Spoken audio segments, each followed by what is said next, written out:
Hi, I'm Dr. Vernita, and welcome back to Dr. Vernita Educates. Now, I do this activity with my students. I just started doing it this semester, and I wanted to know why they wanted to be teachers or educators. A lot of times I would get students saying, "Oh, I want to teach because I like to play with kids," or "I wanted to teach and this was the only major that I didn't have to do a lot of math in." Seriously, kids, this is why you want to teach.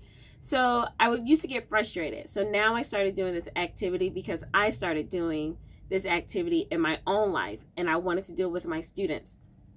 The activity is 50 reasons why you want to be a teacher. Now, I teach mainly students who want to be elementary ed teachers, but I also have a few that want to teach middle school and high school. And I myself was a K-12 teacher for about 6 years, but I've been in education for a lot longer than that. So I would have them write down 50 reasons why they want to be a teacher. And they can't say because I want to play with kids, because I tell them if you only want to play with kids, then you can either be a mentor in your local community, you can work at the Boys and Girls Club, or you can just open a daycare center. Now, all of those are great, but that can't be the only reason why you want to be a teacher. And then, of course, you can't say because every other major was hard, because teachers are supposed to be smart. Now, they've asked me, especially this group, "Well, Dr. Glenn White, why do you want to be a professor? Did you write down your 50 reasons of what makes you a great professor?" And I said, of course I did, because in my mind, I'm America's professor. And in order for me to act and believe that, I have to come up with reasons that qualify me to be America's professor. And that's just one of the goals that I have in life, is to be America's professor. So I'm going to read you my 50 plus reasons why I am already America's professor. So are you ready? Okay. 1, I have credentials from a bachelor's degree to a PhD. I am smart. And again, that's not bragging, but educators are supposed to be smart people. I have a vision to educate the world. In one of my previous videos, I shared my personal mission, and that was, well, it's personal and professional mission, and that is to transform the learning experience of 1 billion students. That's right, billion with a B. And I want to transform the face of education. I'm an awesome and effective educator, and I'll share later the difference between an educator and a teacher. I have a gift of teaching, and I do believe that teaching is a gift. And I don't like the phrase, "those who can't teach," because that is not true. I have impacted over 10,000 people so far. Now, I just started keeping track and being into social media, but if I look back over my career in education and then my career as a speaker and hosting workshops, I've touched the lives of about 10,000 students already. And of course, that's not always one-to-one, but if I've touched an educator who's had like 100 or so students, I count those as well. So that's a lot of people. I believe in brilliance over BS. Now, this was something I had to learn because I was good at winging it and faking it. But when I step into my genius and really own who I am and always work in brilliance, there's a big difference. So I encourage my students to always work in their brilliance and not BS. And I think you know what BS is. People are impacted by my message. Now, I didn't realize this, but my words do have power. And again, that's not bragging, but being an educator, you realize that people who want to learn from you, they hold on to every word that you say, and you have to be careful about the message that you're giving or presenting to people. I can relate to both struggles and achievements in schools. Now, my students see me now as Dr. Glenn White. However, I was Vernita a long time ago in school, and I've had some struggles. Now, I can pretty much get through things, but if I don't like something or if I have to try too hard, I tend to give up. And because I don't like to struggle. So I understand what it means to struggle and not like something. I understand what it means to struggle and fail at something, but I also know what it means to excel. So I can relate to both ends of the spectrum. I have experience at all levels of teaching and educating from pre-K to post-secondary. I'm a national speaker. I conduct research on important topics, and I'm super excited about the research that I am currently working on. I have published articles. Side note, I have a book. It's not academic, but it's something that I wrote with my sister. So I just wanted to put that in there, that I write outside of academia as well. I make higher level knowledge practical. And especially when we're teaching mathematics or anything STEM related, students always want to know why. And instead of saying just because, I've learned how to make that practical for students. I have compassion for others, and that is very important in the profession of education. I am intelligent. I am curious.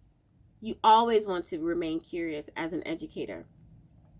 I am passionate about helping others reach their full potential. Again, I've moved away from just teaching content for the sake of teaching content. I've stepped into, why are we learning this and how is this going to transform your life? I am a leader. I enjoy providing service for other people. I seek to transform lives, hence my personal and professional mission in life. And also not just to transform lives just for the sake of transforming the lives of my students, but if I transform lives and if I transform their lives, they in turn transform the lives of their students. And that is my goal. I am open and honest. I'm probably too honest with my students. Like, I like to tell them a lot of the behind the scenes of teaching and educating. And if they ask me, I'm telling them. I lead with integrity. I make decisions and take ownership of those decisions. Yeah, I'm not afraid. Like, if I mess up, I say I messed up. Or if I say something or if I decide to do something that's unpopular, I stand by that decision, especially if it's aligned with my personal values and integrity. I am creative. I am innovative. I seek to empower others. I understand how students learn. I am a lifelong learner. If I told you the programs or the things I've signed up for to constantly learn outside of academia, you would be amazed because I love learning. However, I'm realizing that it has to go beyond learning. You also have to apply what you've learned. I focus on engagement learning versus compliance. Now, this took me a long time because when I was teaching in K-12, if my students were quiet, if they were nodding their heads, then it's like, okay, they're learning, they're engaged. But that's not true. They're just sitting there hoping that I would probably stop talking at some point. Now, I focus on students asking me questions. If students, when I say turn and talk, or people in my workshops, if they're engaged in this, if they're actively talking in discussion, then I realize that they are engaged and not just compliant. I believe all children can learn. And yes, I have to put that there because everyone in education doesn't believe that all children can learn. I believe that it's never too late to learn something new. I recently taught not recently, but I don't know, a couple months ago, I taught my grandmother how to text. And she was so amazed. She was like, oh, this social media stuff or this technology is too much. And I was like, no, you can learn how to do it. And even though she still have this little flip phone, she's learned how to patiently text with T9. And she can only do yes, no, and okay. But hey, she's still texting. And she was so excited that she's learning how to text in her 70s. I believe that learning should be challenging but fun. I remember while I was an engineering student, and it was hard putting those programs together, doing those AutoCAD designs, and figuring out the problems. However, seeing the end results made it all worthwhile. So sometimes students think that challenge means that they can't get it, or challenging means that they're not smart enough, or challenge means boring, but that's not true. Having a challenge can be fun, and learning should challenge you because learning is fun. I support accountability and assessments in schools and in the workplace. Now, it's a big debate in the education profession that is too much testing. Now, while I don't agree with how testing is always being used, I do believe in some form of tracking and measuring your progress. Because if you don't track and measure, how do you know that you've achieved the goal? And in life, we have driver's tests, we have blood tests, we have health tests, we have tests for everything else. So we should have them in our education system. However, I don't agree with how they're being used all the time. I believe that our education system in the United States is flawed, and I want to transform it. Now, there are some great things about our education system in the United States. The fact that we have free public education, and that is not the case in a lot of parts of the world. However, I do believe that there are some things that can be strengthened. And we as educators know this. We just have to use our voice and speak up and do something about it. I believe in true real world learning. Now, when we hear real world, sometimes we think in the context of word problems. Now, this is a little nerd moment going back into if you're already teaching. We'll say that if we're doing a word problem and we introduce some context, then that's real world. But that's not true. Real world means going out there into the world and actually trying to figure out some problems. That's true real world learning. I believe that learning and obtaining skills can be acquired outside of traditional education. I understand curriculum development and instruction. I support the appropriate use of technology in schools and in the workplace, and that is beyond just using the phone. We have so much technology in this world that it amazes me that we in the education profession have not tapped into that technology. I support digital education. That is huge. Digital education that goes part with the using appropriate technology in schools and the workplace. I am a strong communicator. I listen well. I go against the norm, and sometimes that gets me into a little trouble, but like I said, if it aligns with my values and my integrity and I'm not doing harm to students, then I'm fine with that.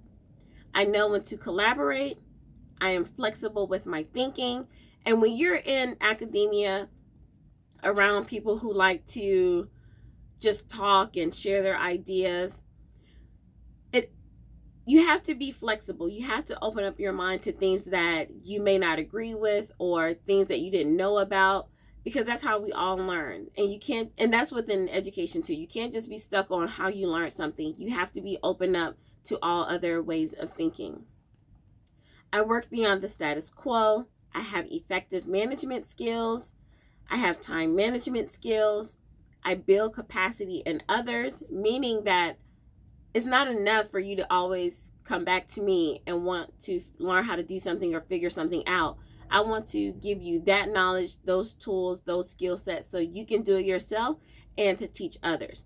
It means nothing that you keep coming to me. And while, it feels great sometimes, but it's like, did I really do my job if you can't figure this out on your own? I understand how adults learn. So it's different. You have to understand how students learn, and you have to understand how adults learn as well. I believe diversity and inclusion is important in the workplace and in the classroom.